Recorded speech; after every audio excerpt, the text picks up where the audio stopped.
All right, guys, we are finishing up at CES, and of course, TVs were a big thing in all the booths, and while we did go around and take a look at what was inside each individual booth, LG, Samsung, and Sony, I thought we could do a whole roundup and just kind of compile all the coolest TVs that we saw throughout CES, so you guys wouldn't have to sift through all that, and we can just look at the best stuff right now. So that's what we're going to do. We're going to go over the top 5 coolest TVs, in my opinion, that we saw at CES. Let's just get started.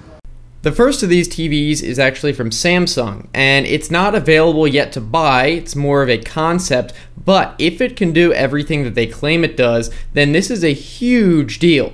Now, this TV is nicknamed the Wall, and it uses a technology Samsung is calling micro LED. It's not super new to the world. It's actually existed in LEDs in the past, but it is very exciting if Samsung's able to put it into future TVs, because it basically has all the advantages of OLED with supposedly none of the disadvantages. And that's because, like OLED, the micro LED technology actually creates its own light within each pixel. It uses subpixels, and the only difference is that it doesn't use organic materials.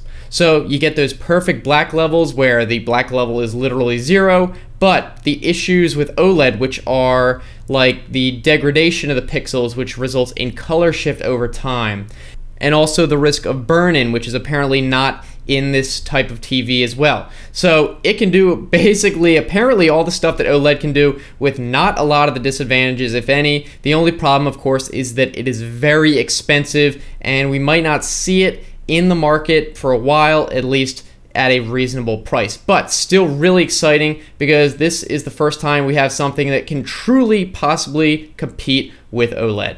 Next up, for number 2, we have another TV that unfortunately you can't buy, but it is super exciting for one reason, and that is that this TV by Sony is the brightest TV really in existence at the moment, and it can go up to 10,000 nits. Sony is just calling this a pretty generic full spec 8K TV, and it uses their brand new prototype X1 Ultimate processor.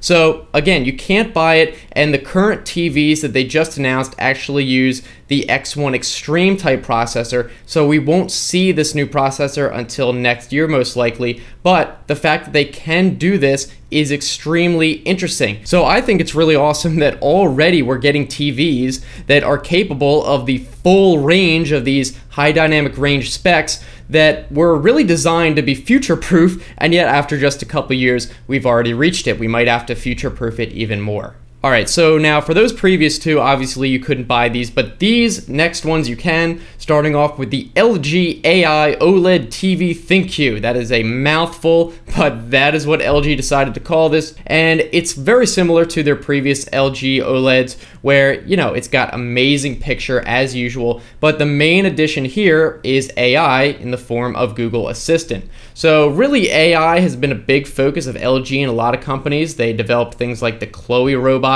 and a lot of their devices are now getting AI built in, and the idea is that now, including the TV, you can interact with all these devices and control them together. It still does look really amazing, and it does have a brand new Alpha 9 processor, which can do 120 Hertz. It has great noise reduction. We saw in some of their demos. It can do a really high color gamut using a expanded range that they're calling HDR10 Pro and HLG Pro, that is basically just an expanded, dynamically improved version of those HDR specs. So this is an improvement. It's not maybe as huge physically like we saw last year's, where the TVs get thinner and thinner and thinner. Now we're starting to see performance increases and spec increases, which is still really nice. So I would still say that this is probably the best TV you can buy, or at least will be able to buy relatively soon. Okay, number 4, we have the Sony Bravia A8F TV. It's an OLED again,